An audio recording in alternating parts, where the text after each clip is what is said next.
Hi guys, let's talk about finding surface area of a curve. So, if you recall, when you're finding the arc length, right?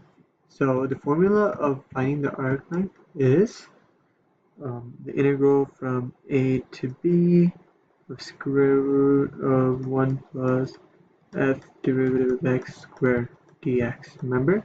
Now, we go a step further. Now, I want you to notice the difference because it's going to be helpful for you on your exams, especially when you come across surface area and arc length problems.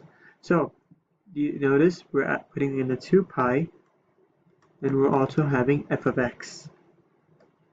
Okay? But I want to look what remains same. It's the derivative of the function that remains same. Okay? So, the surface area is from a to b, 2 pi, that's what we added. We added f of x, which is the function, and this part remains the same, 1 plus derivative of x, f of x squared, that remains same, okay?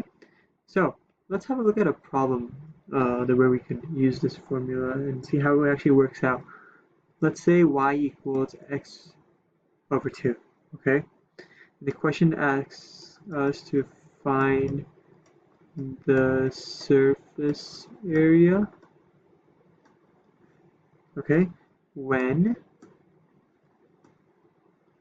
rotated about x-axis. Okay, now they're also going to give us the starting and end point. Remember, it's a definite integral.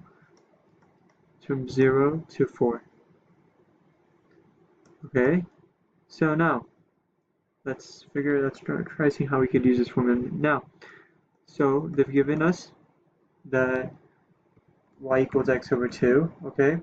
2 pi f of x with everything. And that's the f of x function. Now we got to find the derivative of this. Let's find the derivative of this first, so we can just plug in that. Okay, so derivative of x over 2.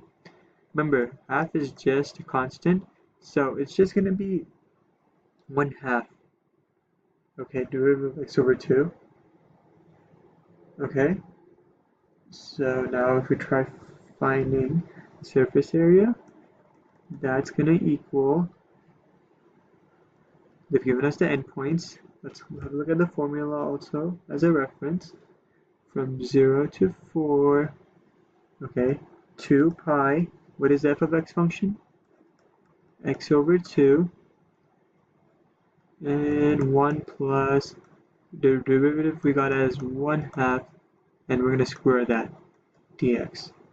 Okay, so now we plug things in. Let's start solving this. So it's going to be from 0 to 4. Okay, the 2's are going to cross out. We're going to be left with pi x, and inside the square root, okay, so this is just going to be 1/4.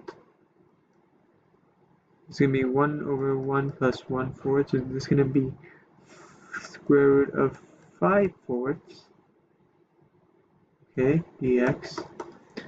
So this is going to equal 0 to 4, the integral of 0 to 4. And then it's going to be square root of 5. Make sure I extend that to the bottom also. Now the square root of 4 is just going to be 2, right? It's going to be from 0 to 4. Square root of pi, 5 pi. No, remember we could take out the square root of 5 and pi because those are constants, right? That's going to make, and even this, square root of 5 over 2 pi. So if we do take these constants out, all we're left with is x. Now we know the integral of x is going to be x squared over 2, right? X squared over 2 from 0 to 4. Now this is going to equal 16 over, because we're going to plug in the 4, right? 4 squared is equals 16 over 2 equals 8 minus 0 over 2, which is just 0. Okay, now It's going to equal square root of 5, okay, times 8. Now 2 times 1, 2 times 4 is equals 8. So that's going to give us 8 square root of 5 pi. Sorry, my bad. It's going to be 4 square root of 5 pi. So this is the surface area for function from 0 to 4. Alright, thank you so much. If you did like the video, please like, share, and subscribe. Keep supporting for more videos like this. Thank you.